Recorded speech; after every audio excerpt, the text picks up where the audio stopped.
établi, tout le monde peut le lire, qu'il n'y avait eu aucune contrepartie. Est-ce que vous pouvez confirmer de manière courte que vous n'avez jamais, dans votre carrière politique, eu à avoir de contrepartie avec n'importe quelle puissance étrangère, qu'elle soit étatique, para-étatique, privée ou même individuelle? Jamais. J'ai même répondu tout à l'heure que je n'ai jamais été confrontée, ne serait-ce qu'à une tentative.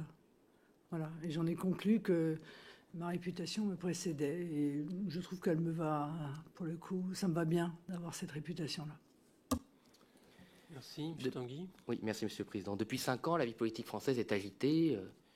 Même moi, j'ai eu une erreur d'appréciation sur cet entretien dans une chaîne télévisée avec Monsieur Vladimir Poutine. Cet entretien, parce qu'il était visiblement entre vous et Monsieur Poutine, peut donner libre cours à n'importe quelle interprétation. Est-ce que vous pouvez confirmer, sans divulguer, c'est pas l'objet de la commission de savoir ce que vous êtes dit, mais c'est l'objet de cette commission de savoir si dans cet entretien, il y a eu une tentative de vous influencer peut-être. Donc, comme personne pour le moment n'a eu, ça m'étonne d'ailleurs, aucun de mes collègues n'a demandé ce qui s'était passé dans cet entretien. Moi, je le fais, puisque visiblement, il n'y a que moi qui ai le courage de la demander.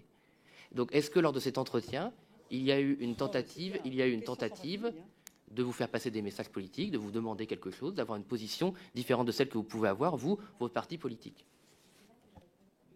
Bon, évidemment que non. Cette discussion a porté, bien entendu, sur le sujet fondamental. Si vous considérez que les questions ne vous vont pas, je suis navrée, mais moi, je me pose une question. J'essaie de répondre à toutes les questions.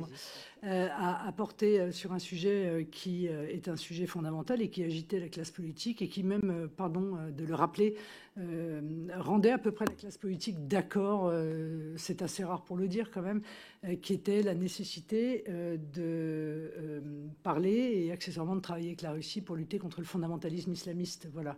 Je pense que c'était l'avis d'Emmanuel Macron, je le répète, puisqu'il l'a réexprimé en 2019, c'est-à-dire 2 ans après l'élection présidentielle. C'était, je pense, l'avis des LR. C'était, je pense, l'avis, j'en suis sûr, même de Jean-Luc Mélenchon, puisque j'ai retrouvé des tweets de Jean-Luc Mélenchon indiquant qu'il considérait que les Russes faisaient un très bon travail contre Daesh.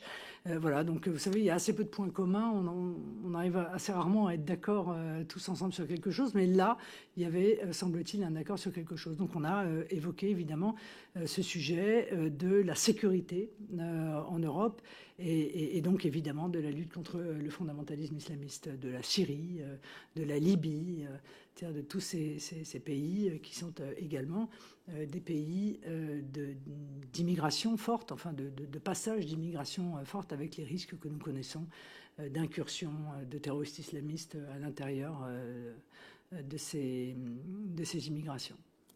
Merci. M. Tanguy, vous avez terminé? Non. Allez-y. Merci, Monsieur le Président.